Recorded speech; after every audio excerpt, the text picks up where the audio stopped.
नमस्ते and welcome back. I hope आप लोग बहुत अच्छे से होंगे और अपनी छुट्टियों को एंजॉय कर रहे होंगे। मैं छुट्टियां मनाने के लिए अपने मायके आई हुई हूँ।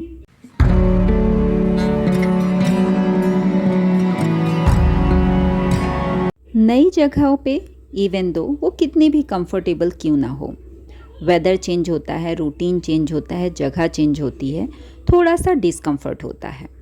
मैं आज कुछ टिप्स शेयर कर रही हूँ जिससे आप किसी भी जगह पे अपने मायके के कंफर्ट पे जगह को अपना सा बना सकते हैं। तो चलिए कुछ ऐसे ही टिप्स को आगे देखते हैं। मोस्टली ट्रैवल टाइम में या ट्रांजिट टाइम में थोड़ा सा डिस्कम्फर्ट होता है, चीज़ें जगह पे नहीं रहती, हमारे अकॉर्डिंग नहीं रहती, हमें वहाँ कुछ भी नहीं करना है, फिर पता नहीं हम किस बात का स्ट्रेस लेते हैं।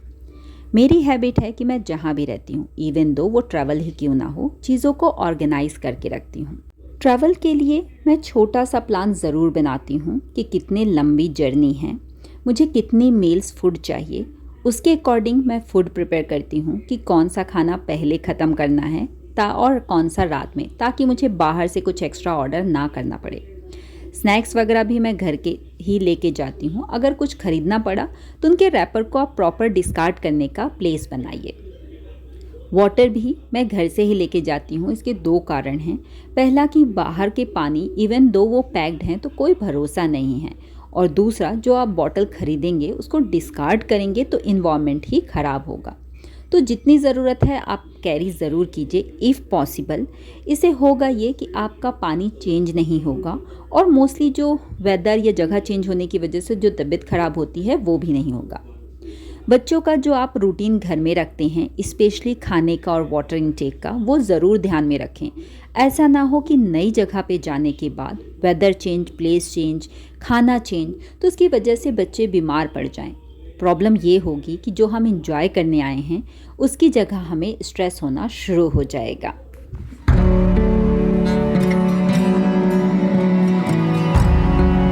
आपने नोटिस किया होगा कि जब आप किसी नई जगह पे जाते हो तो कुछ ऐसी चीज़ें होती हैं जो शायद आपको ना अच्छी नहीं लगती। ऐसा ही कुछ था कि अनियन मेरे यहाँ बल्क में ख़रीदी जाती है, वो ऐसे ही रखी हुई थी फैला के कि ख़राब ना हो, तो मैंने वहीं से शुरू किया। उसको जो भी उसकी शॉर्टिंग करनी थी, सेपरेट करना था कि कोई सड़ी हुई तो नहीं है, उसको मैंने सेपरेट किया ताकि इन सबको एक जगह पे रख सकूं। क्योंकि होता ये है कि अगर एक अनियन ख़राब है तो वो बाकी को भी ख़राब कर देती है। यहाँ पे ऑर्गेनाइज़र मैं बिल्कुल एक्सपेक्ट नहीं कर सकती कि मेरे अकॉर्डिंग हो। मुझे जो भी बर्तन मिले थे मैंने उसी के अकॉर्डिंग उसको ऑर्गेनाइज़ कर दिया। लहसुन वगैरह तो जो फ्रिज का ड्रॉर है वहाँ पे आ जाएगा, और जो सब्जियां हैं उसको भी मुझे फ्रिज में ऑर्गेनाइज़ करनी थी। यहाँ पे छोटी छोटी पॉलीथीन ऐसे ही पड़ी हुई थी, होता है ना कि कोई आया उसको कुछ विदाई देना है एसेट्रा, तो इन सबको भी मैंने ऑर्गेनाइज़ करके एक जगह रख दिया। सबसे ज़रूरी है कि आप जो भी कर रहे हो, जिसके घर पे कर रहे हो, उसको ज़रूर पता होना चाहिए। तो जब मैं ये काम कर रही थी तो मैं मम्मी को बीच बीच में इन्फॉर्म करती जा रही थी कि ये चीज़ मैंने यहाँ रखी है, ताकि जब मैं वापस आ जाऊँ तो उनको कोई दिक्कत ना हो। लाइनर के लिए अगेन मेरे पास कोई ऑप्शन नहीं था, तो जो भी मुझे पेपर या फिर पॉलीथीन मिल रही थी मैंने उसी को यूज़ किया। क्योंकि जब हम ड्रॉर में कोई चीज़ रखते हैं तो उसकी जो पंखुड़ियाँ या पत्ते होते हैं वो नीचे ना गिरें और उसका बेस ख़राब ना करें। ये मेरे घर की ही लेसन है, मतलब किचन गार्डन है मेरा, वहीं से मुझे ये मिली है, देसी है, तो प्लान कर रही हूँ कि मैं लेके ज़रूर आऊँ। ये फ्रिज के ऊपर का नज़ारा है। होता ये है कि घर में जब आपका किचन गार्डन होता है, छोटी छोटी चीज़ें इकट्ठा होती जाती हैं, जैसे कि ये कॉटन, और जो पुराने ज़माने के लोग थे ना वो बस ऐसे ऑर्गेनाइजेशन वाला कंसेप्ट शायद समझते भी नहीं हैं। उनकी कोई गलती नहीं है, शायद ओवर द एज उनको ये भी नहीं लगता है कि ठीक है रखा ही तो है, इट्स ओके। फ्रिज का भी हाल कुछ ऐसा था। प्लान कर रही हूँ कि 1-2 दिन में इसको भी ऑर्गेनाइज़ कर दूँ। जस्ट मैंने एक ओवरव्यू दिया है कि ये कैसी सिचुएशन थी। फ्रिज के ऊपर का जो सामान था उसको मैंने बस निकाला। दिन में एक छोटा सा ही काम पकड़िए, ऐसा ना हो कि आप ही स्ट्रेस आउट हो जाओ। बस मैं ये फ़न के लिए और थोड़ा अपने आप को इंगेज में और रूटीन में रखने के लिए कर रहे थे। तो ये सारा सामान मैंने यहाँ पे निकाला, और जो भी वहाँ पे मुझे ऑर्गेनाइज़र मिले, जैसा कि मैंने बताया कि I can not by anything जो मेरे अकॉर्डिंग है, नॉट नेसेसरी कि मेरी मम्मी को भी पसंद आए। उन्हीं चीज़ों में मैंने इन चीज़ों को ऐसा ऑर्गेनाइज़ किया कि जो उनकी डेली की नीड है, जहाँ वो रखती हैं वहीं रहे, बस उसका तरीका मैंने थोड़ा चेंज कर दिया। कॉइन्स वगैरह मैंने अगेन एक छोटे से पाउच में रखे, लेकिन सेम थिंग, जब आप कोई चीज़ रख रहे हो तो उनको इन्फॉर्म करना बहुत ज़रूरी है जो उसको यूज़ करने वाला है। इसी तरह से ये मेरी मम्मी क्या करती हैं कि कोई साड़ी में अगर उनको लेस पसंद नहीं आए तो वो निकाल के रख देती हैं, तो मैंने भी उसका सोचा कि कुछ यूज़ कर लूँगी। स्पेशली जो हम पूजा प्लेस के लिए चीज़ें बनाते हैं, ये नई ही लेस है तो इसको वहाँ पे हम यूज़ कर सकते हैं। और मेरी मम्मी की एक अच्छी आदत है कि वो चीज़ों को ना संभाल के बहुत अच्छे से रखती हैं, जल्दी से कोई भी चीज़ को वो थ्रो नहीं करती। ये लेस मैं अपने साथ पुणे लेके जाऊँगी और उसका DIY आपके साथ ज़रूर शेयर करूँगी। इस तरह से मैंने यहाँ पे आपको थोड़ा सा बेसिक ऑर्गेनाइज़र दिखा दिया। ये बाथरूम का एक रैक है, जहाँ पे प्रॉब्लम ये थी कि यहाँ मॉइस्चर बहुत आता है और चीज़ें बहुत जल्दी ख़राब हो जाती हैं। इस वुडन रैक को जस्ट आई थिंक 1.5 ईयर हुआ है, उसी में इसकी हालत ख़राब हो गई है। तो यहाँ पे जो बच्चों के मैट होते हैं ना, ड्राइंग मैट, तो ये फटी हुई थी, ख़राब हो चुकी थी। तो मैंने इसी को सोचा कि ये वाटरप्रूफ भी है, तो लाइनर की तरह वहाँ पे यूज़ करने वाली हूँ। मेज़रमेंट लेके उसके अकॉर्डिंग इसको मैंने कट कर लिया है। अगेन यहाँ पे पेंट वगैरह कुछ भी काम नहीं करेगा, चाहे आप वाटर प्रूविंग वाला ही कर लो। इतना ज़्यादा मॉइस्चर होता है कि आज आप पेंटिंग करवाइए और 2 दिन के बाद वो उखड़ना आराम से शुरू हो जाएगी। तो इसको मैंने रैक को खाली किया, जितना भी वहाँ पे सोप या वाटर का जो भी दाग था उसको अच्छे से वाइप करके ये लाइनर को मैंने सेलो टेप से चिपकाया है। सेलो टेप भी बहुत नहीं चलने वाला, बट एटलीस्ट जगह पे रहेगा, तो वाइप करने से ही ये क्लीन हो जाएगा। बाथरूम के बाहर ही एक और ये विंडो थी, यहाँ पे भी सामान ऐसे रखा हुआ था, बट वो मॉइस्चर की वजह से चीज़ें बहुत जल्दी ख़राब होने लग जाती हैं। तो यहाँ पे भी मैंने उसी जो ड्राइंग मैट था बचा हुआ हिस्सा लगा के चीज़ों को ऑर्गेनाइज़ कर दिया है। यहाँ साइड वाले बॉक्स में जो शैम्पू के छोटे शैसे होते हैं, मोस्टली यहाँ पे वही यूज़ किए जाते हैं, वो रख दिए हैं। यहाँ पे ब्रश।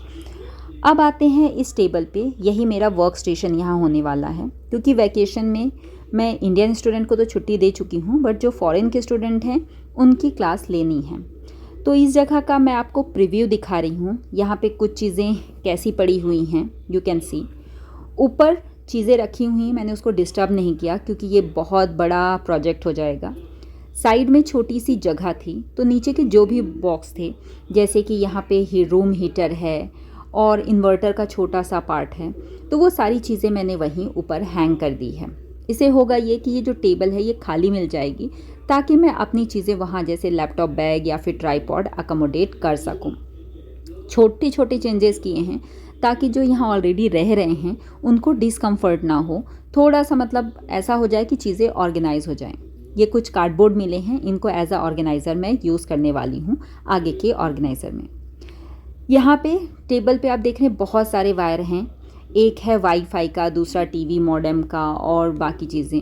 और यहाँ के जो इलेक्ट्रिक बोर्ड हैं डेफिनेटली आप उसको चेंज नहीं कर सकते, जो भी चीज़ें हैं उसको एज़ इट इज़ रख के आप थोड़ा सा मॉडिफाई कर सकते हैं। तो टेबल वाइट रंग की थी, बहुत सारी डस्ट जमी हुई थी, तो उसी को मैंने अच्छे से वाइप कर दिया। डस्ट इसलिए आती है क्योंकि यहाँ पेड़ पौधे बहुत हैं, हवा बहुत आती है, तो डेफिनेटली वो जम जाते हैं। क्लीनिंग के बाद बस यहाँ पे जो ड्रॉर था, इस ड्रॉर को भी मैंने एक सिंपल जो न्यूज़पेपर होता है उसको बिछा दिया। लाइनर बिछाने से ये होगा कि कभी भी कुछ स्पिल हो गया तो वो थोड़ा क्लीन करने में आसान हो जाता है। जितने भी वायर थे इस ड्रॉर में, उन सबको मैंने एक ट्रांसपेरेंट पॉलीथीन में डाल दिया ताकि वो बिखरे नहीं, विजिबल रहें, कि किसी को कुछ चाहिए तो आसानी से दिख जाए कि कहाँ पे रखा हुआ है। बाकी की जो चीज़ें थी ड्रॉर से उठाई थी, ड्रॉर में ही रखी हैं, बट थोड़ा नीटली ऑर्गेनाइज्ड। इस टेबल को मैंने क्लीन तो कर दिया है, लेकिन यहाँ पे जो मॉडेम वगैरह है इसको किसी तरह मुझे मॉडिफाई करना है कि थोड़ा लुक अच्छा हो जाए, हाइड हो जाए। मुझे मिला ये कि ये बॉक्स किस चीज़ का है, नॉट श्योर।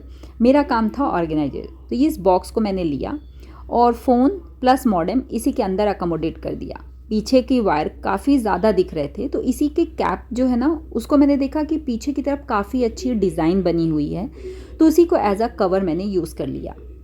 अगेन काफ़ी चीज़ हाइड हो चुकी है, बट नॉट कम्प्लीटली। अगेन यहाँ पे कुछ प्लांट अगर मैं डेकोरेट कर दूंगी तो थोड़ा व्यू तो चेंज हो जाएगा। तो बिफोर और आफ्टर लुक अगर आप देखेंगे तो फार बेटर हो गया है।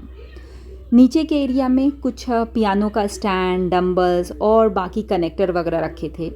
इनको भी मुझे ऑर्गेनाइज़ करके रखना है, क्योंकि अगर मैं टेबल पे काम करूँगी, पैर नीचे पड़ेगा तो अगेन चीज़ों पे पैर रखना इज़ अगेन नॉट गुड। सफाई करते करते ऐसा होता है ना कि घर में मोस्टली दिवाली या नवरात्रि में सफाई होती है। अब कोई रहता ही नहीं है तो उन रूम की सफाई करके क्या फ़ायदा। ये घर काफ़ी बड़ा है, 4 कमरे हैं, 2 हॉल हैं। इतना मैनेज कर पाना एक अकेले आदमी के लिए लिटरली पॉसिबल नहीं है। यहाँ पे जब हम रहते थे तो स्पीकर, कंप्यूटर, बाकी चीज़ें रखा हुआ है। उन सब को मैंने ऐसे ऑर्गेनाइज़ किया कि सिमेट्री बनी रहे, मतलब चीज़ों को आप फेंक नहीं सकते। दो ये आज यूज़फुल नहीं है बट आगे फ्यूचर में होंगी करके हम उनको ऑर्गेनाइज़ कर देते हैं। तो कनेक्टर को यहीं पीछे डाल दिया।